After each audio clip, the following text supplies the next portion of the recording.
Well, nearly a month into the new year, you might find the gyms are still a little crowded, even a bit intimidating if you're a beginner. Well, with us this morning to talk about group training is our fitness expert, Wes Cole. Good morning. Good morning. Yeah, this can be intimidating. It can, but you know, we've talked about group training before, and I think it's great for a beginner because all you really have to do is just get in your car and show up. But I picked three top group training classes we're gonna discuss today. Yeah, the first one, yoga and Pilates. Well, you know, I tell people all the time that mobility becomes kind of an issue. When you're in your 20s and your early 30s, you know, you can be the type of person that kind of hops out of your house, maybe does a couple of toe touches and goes and runs. But as you get a little bit older, this is actually one of my biggest hurdles to overcome for clients over 40.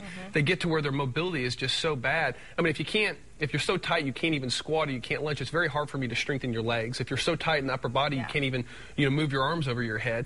It's very hard to strengthen. So you really need to consider some mobility classes. And yoga not only really stretches you out, but it strengthens your core. I don't know if you've taken any class, yoga or Pilates class. It's very challenging. I've tried it. But it's actually one of my New Year's resolutions, too, because I wake up feeling like the tin man sometimes. so give it a shot a couple times a week, and I think it'll do you some good. Okay, so besides yoga and Pilates, you also recommend spinning class. Well, spin class is, in my opinion, one of the most underrated forms of group training classes.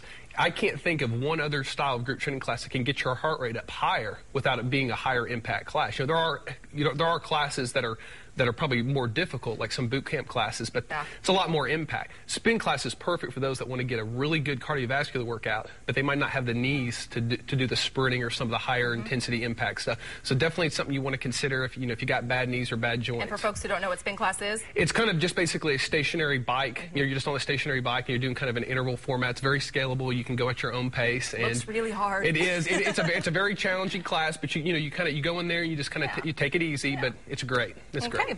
And the third one, martial arts, your thing. Yeah, there we go. I'm a little biased, but there's a lot of studies showing that in terms of overall conditioning, muscular endurance, strength, low body fat, fighters rank among the most elite. And one of the reasons is because they do a lot of other things. They do a lot of running, a lot of weight training, but a lot of it is also due to the fact that they're training.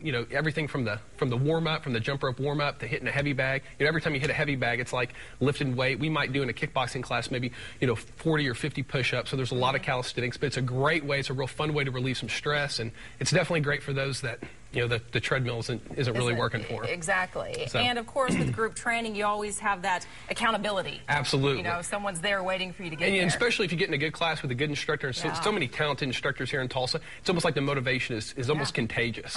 And like I said, the only motivation you need is just enough to get in your car, and the instructor will take care of the rest. So true. Okay, time to answer a question from one of our viewers.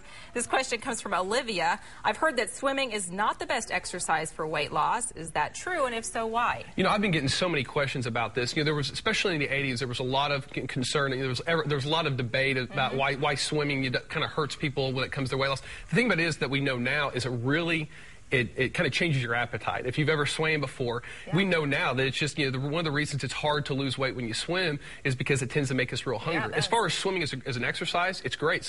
For many people, it's the only exercise that they can do. Swimming is great. Just make sure you really pay attention to your hunger and make sure that, you eat healthy, after, because, that it can get you in a little bit of trouble. You spend an hour or so in the pool and you get real hungry, you might want to swing by a burger joint. It kind of cancels things out. It does. So. All right. It's great advice today. Thank you, Wes.